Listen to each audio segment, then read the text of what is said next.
I just can't give it up. Yeah, yeah. Yes, sir. What is going on, YouTube? It is your boy Denali, aka Don Squally, and in today's video, we are back at it working on the R18 2008 Honda Civic. So we recently got a code. Just double check this so I don't screw it up. We recently got a code for a P2413, 2413, and that is for a clogged EGR valve. Now I did take the EGR valve out. I tried to spray it down with some brake cleaner and clean out the valves. So that it worked for a little bit, but the code is back. So I ended up getting a replacement EGR from Rock Auto. This was about 70 bucks. But you know, the cleaning got me through in a pinch. But you know, this is a Honda, and in my opinion, it shouldn't have a check engine light. You know, that's the way that Hondas are. It's supposed to be reliable. They're supposed to work. Unlike some of my other cars that I own. But in today's video, I'm going to show you guys how to do the EGR valve cleaning. And I'm also going to be swapping in the new EGR valve that I got online.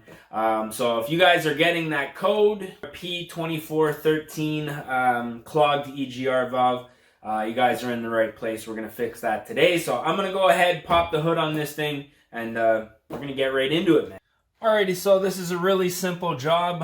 The EGR is right here, just at the front of the motor. Now this process will be the same for, I'm assuming, a K20, K24, the R18, so Honda Civic, TSX, CSX, Accords, CRVs, anything that has the EGR on the front of it right here. This process is basically going to be the same for. So you're just going to unplug the wiring harness here, slide that out of the way, and then it's just two 12 millimeter bolts, just so used to everything being a 10 mil. On either side, got a completely dead battery here, so we're just going to go ahead. What is happening right now? All right, third battery here. We're going to go ahead, knock these bolts off real quick. Make sure I don't strip these out. So one bolt on the back side, one on the front side, and that's the EGR valve right there. So I'm going to show you guys how I cleaned it out, just to get you by in a pinch until your replacement comes in. Alright, so what I was able to do last time, which I'm unable to do right now, I'm thinking because this is so seized in here, that this piece here's got a spring in it, and this will come in and out. Last time what I did is I grabbed my needle nose pliers, and I was able to pull this valve open, which I don't think I'm going to be able to do now. So yeah, I was able to pull this little piece out with the needle nose pliers and pull it backwards, and then spray brake cleaner in there, as well as inside this hole right here. But since I can't do that, I'm going to go out on a limb and say this piece here is completely pooched.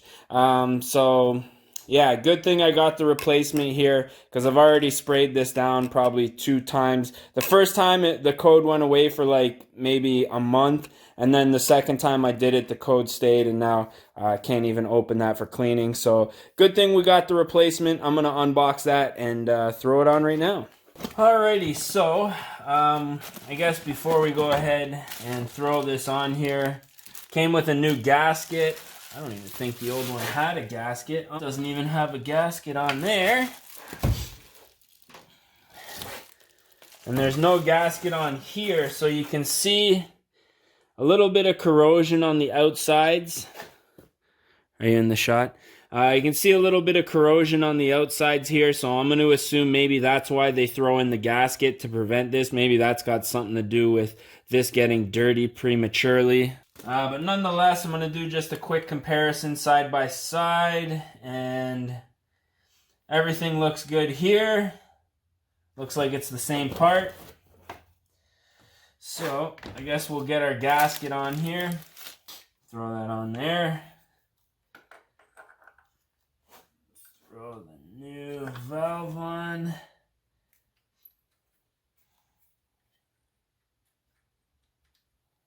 And I like to use my impact just to snug things up. Don't do what I do, okay? This is just a how to replace this valve here. My shop and tool etiquette is not to be duplicated. I'm just gonna give her a couple snugs there. And just to be safe, I'm gonna go back with an actual wrench. Just snug these up just so they're not too loose. And now that we got that out of the way, we're just gonna go ahead and connect our electrical connection there. Hey, you know what? I was actually looking for that. Wonder what else I left underneath this hood here. Probably my 10, that's where my 10mm went. But yeah, that's pretty much it, man.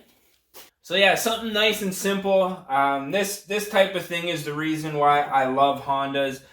Even when something does go wrong, it's usually pretty easy to fix. And there's a lot of room to work underneath this engine bay. So, you know, working on Nissans, especially the front wheel drive V6s like the Altimas, the Maximas, just gives me anxiety sometimes just thinking about working and repairing them.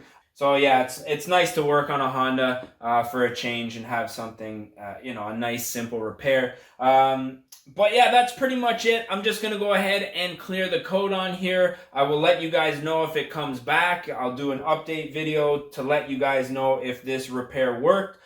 This specific EGR valve that I bought is just a super cheap. It's not OEM or anything like that. I know with certain sensors and valves you should stay OEM. But for 70 bucks, if it works, it'll be a relatively cheap fix and keep the Honda on the road for hopefully another couple of years, man. That's all these things need. Yeah, I'm thinking we're probably going to put an end to this video. We will be doing an update on the G35. I do have, I have bought a few parts for that thing. We're still throwing parts at it right now to figure out why we're still burning up coil packs. It's been an ongoing issue, and I've just been kind of busy with work, so I haven't had the chance to take it to a legit shop. But I will be doing an update video on the G very soon. Altima's still running great. The Tundra, I forget what the engine of that truck looks like. It's been so long since I've had to open the hood, aside from doing oil changes. But yeah, that's pretty much it. So I hope you guys did enjoy this one. Hopefully it helped you guys out, fix your issues. If you guys want to see more and you're not subscribed yet, definitely do so. And with that being said, I just want to say thank you guys for watching. And we're going to catch y'all mofos at the next one, man. Peace!